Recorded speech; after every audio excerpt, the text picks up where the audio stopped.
meu nome é Maria Clara, sou médica cardiologista, pesquisadora do Centro de Telesaúde do Hospital das Clínicas da UFMG. Hoje nós vamos conversar um pouquinho sobre atividade física para a população adulta, incluindo aqueles pacientes com e sem doenças crônicas. É importante ressaltar que desde 1953 existem evidências mostrando que atividade física habitual tem relação com saúde cardiovascular. Um trabalho realizado na Inglaterra com motoristas de ônibus e os trocadores, porque na Inglaterra os ônibus têm 2 andares, está demonstrado que pelo fato da atividade do motorista ser mais sedentária, esses indivíduos eles morriam mais do que os trocadores, cuja atividade na jornada de trabalho incluía subir e descer escadas. Posteriormente, vários autores já conseguiram demonstrar que a falta de atividade física é uma causa atual de várias doenças crônicas, não somente doenças cardiovasculares. E o CDC já estabeleceu o conceito de que inatividade é não estar envolvido em nenhuma atividade física regular além daquela atividade habitual da vida diária. Alguns conceitos básicos são importantes de serem compreendidos para podermos continuar a nossa conversa de hoje. Então, atividade física, o que é? É qualquer movimento corporal produzido pela contração da musculatura esquelética que resulte em algum gasto energético acima do nível basal. Mas, para eu chamar de exercício físico, eu preciso fazer um movimento corporal ou atividade planejada, estruturada, repetitiva, com o intuito de aprimorar ou manter a minha aptidão física. Outro conceito importante, atividade basal. O que é? São todas aquelas atividades leves que eu realizo na minha vida diária. Ficar em pé, caminhar devagar, colocar um objeto leve numa prateleira. Todas essas atividades que eu realizo no meu dia a dia não são consideradas como exercício físico, ou seja, se eu realizo apenas essas atividades, eu sou considerada uma pessoa inativa. Este é um conceito muito importante. E um último conceito que é preciso ter em mente para entendermos mais para o finalzinho a nossa conversa é o conceito de equivalente metabólico. O que é? É um índice utilizado para expressar o gasto energético. É uma razão, então, entre o gasto de uma determinada atividade física e o gasto energético em repouso. Ou seja, foi convencionado que um MET, ou seja, um equivalente metabólico, é o que eu gasto assentada, em repouso, e corresponde a um consumo de oxigênio de 3 ml por quilo por minuto. Este slide nos demonstra de maneira muito clara a relação curvilinear entre atividade física e risco cardiovascular. Prestem atenção que ao deixar uma condição inativa e passar a assumir uma condição um pouco mais ativa, isso resulta em uma redução de risco cardiovascular bastante significativa. Ou seja, não é necessário eu ser um indivíduo extremamente ativo para que eu já tenha algum benefício na redução de risco cardiovascular. Nesta outra figura, observamos uma relação entre a idade e a perda funcional. Ou seja, indivíduos idosos que durante a vida foram sempre fisicamente ativos mantém um nível de função muito acima daqueles que são sedentários. Então, observem nessa marcação que o indivíduo aos 50 anos de idade, se ele é fisicamente ativo, o seu nível de funcionalidade é superior àquele indivíduo na mesma faixa etária que é sedentário. E essa diferença fica mais importante com o avançar da idade, ou seja, aos 70 anos, o indivíduo ativo tem um nível de função significativamente superior ao indivíduo de mesma idade sedentário. Vamos passar agora para algumas perguntas.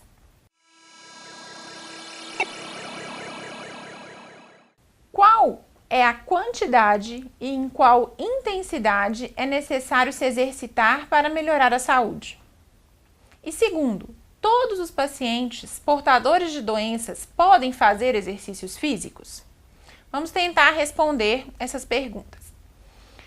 Desde 2008, já foi estabelecido que realizar atividades aeróbicas de intensidade moderada mais de 150 minutos por semana é suficiente para manter uma adequada saúde cardiovascular.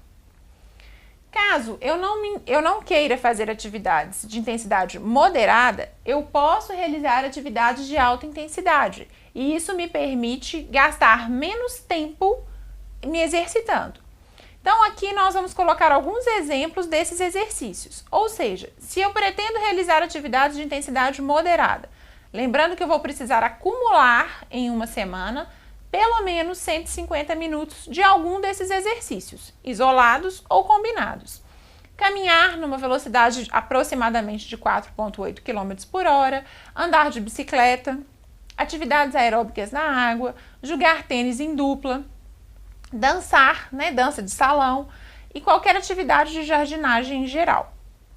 Caso eu tenha aptidão e me interesse em fazer exercícios de mais alta intensidade e com isso eu posso gastar menos tempo, eu posso caminhar em uma subida, carregando um peso, correr, andar de bicicleta em velocidade mais alta, pular corda, jogar tênis individual, atividades de dança aeróbica e jardinagem pesada, por exemplo, escavar, cavar buracos de forma continuada. Qualquer dessas atividades realizadas nesta quantidade são suficientes para me beneficiar em termos de saúde cardiovascular.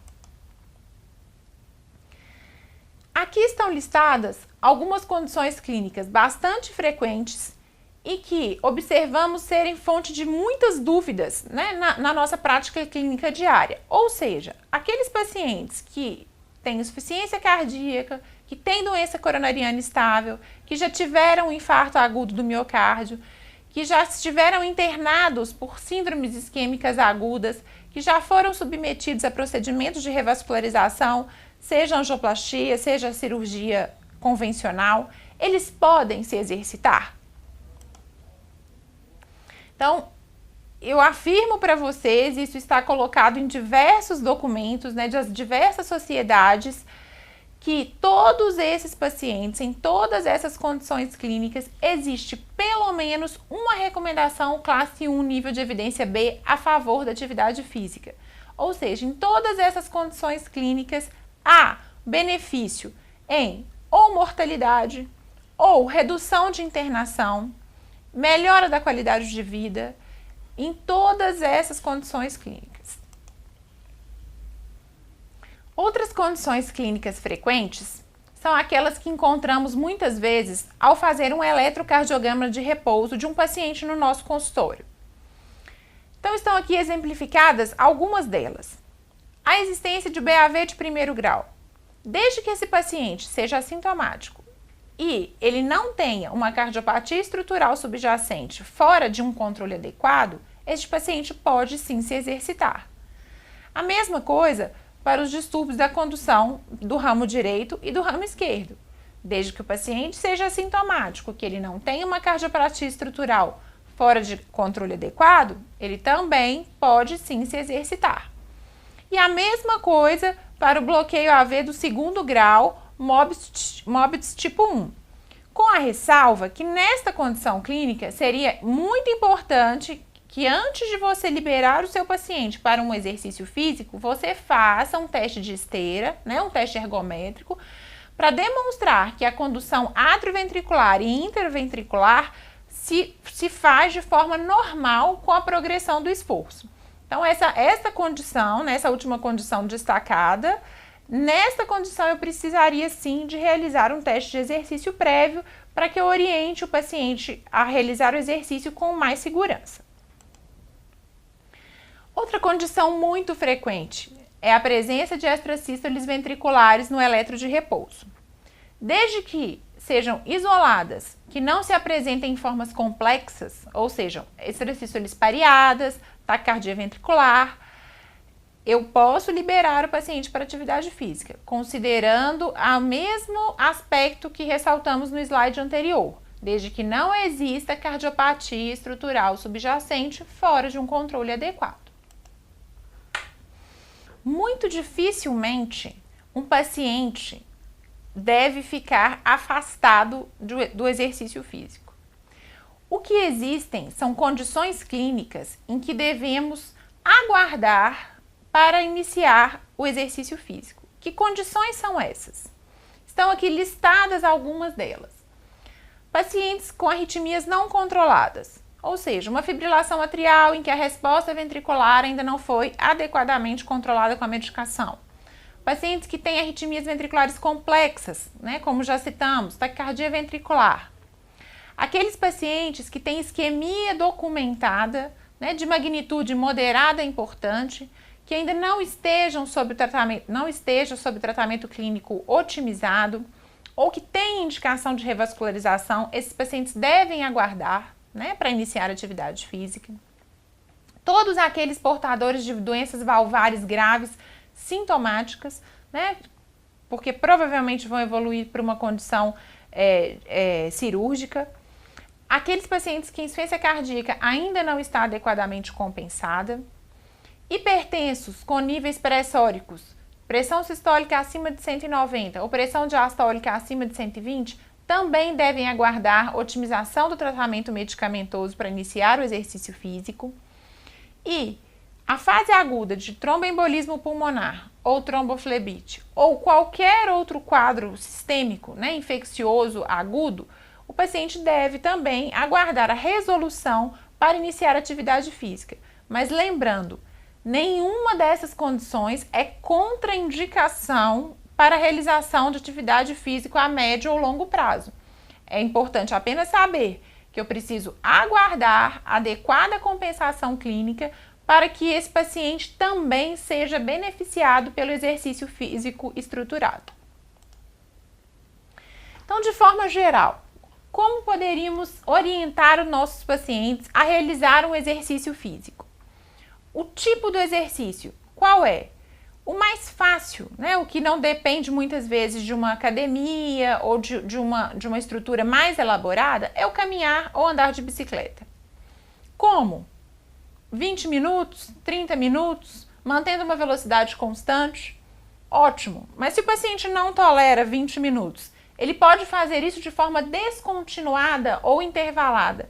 Já sabemos que acumular 10 minutos de atividade física, desde que você repita esses 10 minutos pelo menos 3 vezes ao longo do dia, já é uma quantidade suficiente para trazer benefício cardiovascular. Então, se o paciente se justifica, né, não tolero caminhar 20 minutos, caminhe 10, mas repita isso ao longo do dia. Intensidade, isto é individual. Né? Não tem como eu dizer que a intensidade é fixa para cada um. Por quê? Cada um tem uma capacidade funcional individual. Então, a intensidade é qual? Aquela que eu tolero fazer com um cansaço que eu considero moderado. O que é cansaço moderado? Um teste, uma forma muito interessante de graduar o cansaço é eu dizer para o meu paciente: cansaço moderado é você conseguir caminhar e, se precisar conversar com alguém do seu lado, você mantém a conversa sem ficar ofegante, que é o chamado caminhar e conversar, ou teste da conversa durante a caminhada. Eu não posso ficar conversando e puxando ar de forma ofegante. Se eu faço o exercício e consigo manter uma conversa, significa, de forma geral, que eu estou numa intensidade moderada. Todos os pacientes devem iniciar seus exercícios nesta intensidade. Quanto tempo? É o que já falamos em relação ao modo. Eu posso começar com 10 minutos e repetir isso ao longo do dia, né, durante 3 vezes, e devo chegar a acumular até 1 hora. Com que frequência? A maioria dos dias da semana.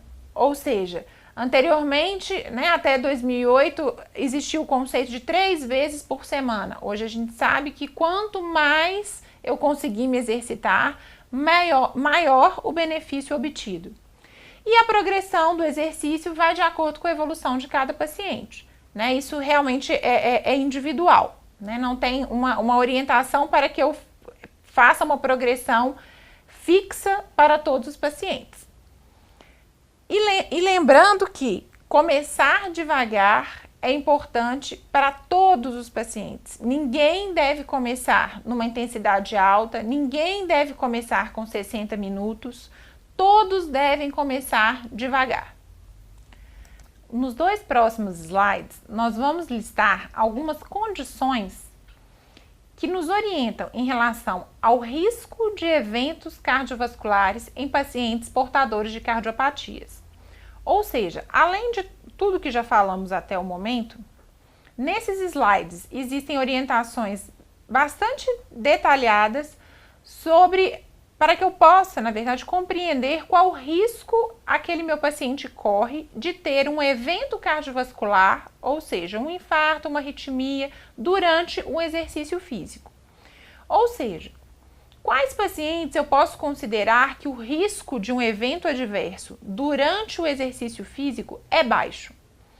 Qualquer paciente que tenha todas essas condições enumeradas tem baixo risco de evento adverso advindo do exercício físico. Ou seja, o paciente que não tem arritmia complexa, nem no esforço, nem no repouso, nem no esforço, aqueles que não têm angina ou dispneia, por exemplo, desproporcional ao exercício, aqueles que têm um comportamento hemodinâmico normal durante o esforço, que a capacidade funcional é superior a 7 METs, que a fração de ejeção ao ecocardiograma é superior a 50%, que tiveram infarto e foram revascularizados, e isso não foi um evento complicado.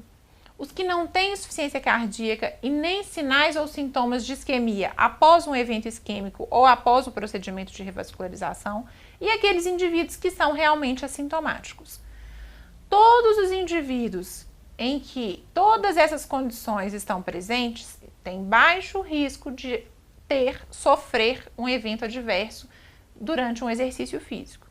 Por outro lado, os indivíduos em que quaisquer dessas condições aqui enumeradas estejam presentes são indivíduos que têm alto risco de sofrer um evento cardiovascular adverso durante um exercício físico. Então, para esses pacientes, a minha atenção é redobrada e talvez ele realmente tenha que fazer o exercício numa condição supervisionada, com médico, com fisioterapeuta presente, o educador físico presente, porque o risco dele sofrer um evento é bem maior. São eles, então, aqueles que têm arritmias complexas no esforço ou no repouso, que têm angina ou uma dispneia desproporcional com baixo nível de esforço, né? Ou seja, um nível de esforço inferior a 5 METs ou durante a fase de recuperação de um exercício. Aqueles pacientes cuja curva pressórica é anormal, ou seja, eles não conseguem elevar a pressão com o esforço. Os pacientes que a frequência cardíaca não se eleva adequadamente com o exercício. Aqueles que a capacidade funcional estimada ou medida no teste ergométrico é inferior aos 5 METs, que têm disfunção ventricular, fração de ejeção inferior a 40%, que tiveram infarto ou procedimentos de revascularização complicados, né, evoluíram com choque cardiogênico, e aqueles pacientes que, num teste de exercício, eu observo infradecimelamento do segmento ST maior do que 2 milímetros. Esses pacientes merecem uma supervisão durante a realização do exercício físico, porque o risco de um evento adverso é significativamente maior.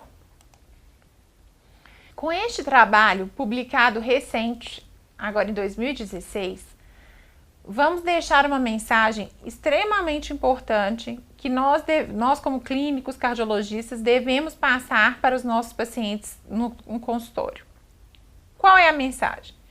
Mesmo que eu tenha um infarto, sofra, né, um infarto do miocárdio, se a minha capacidade funcional, né, se o meu nível de atividade física é elevado, a minha chance de morrer desse evento é muito menor. Então, observem nessa figura o que está demonstrado. Indivíduos que a capacidade funcional é inferior a 6 METs, em qualquer momento, seja com 28 dias, com 90 dias ou um ano, a minha chance de morrer após esse evento é muito maior do que se a minha capacidade física é superior a 12 metros.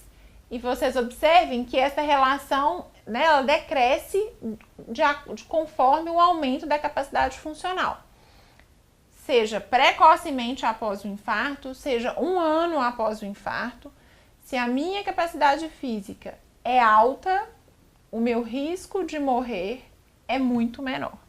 Então, se o paciente pergunta, doutor, meu irmão morreu de infarto aos 50 anos, o que eu posso fazer para mudar esse quadro?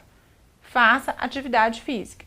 Ou seja, herança é uma coisa que a gente não consegue modificar, mas eu posso reduzir a chance de ter um evento grave, né? Por exemplo, morte, mesmo que eu tenha uma herança genética ruim.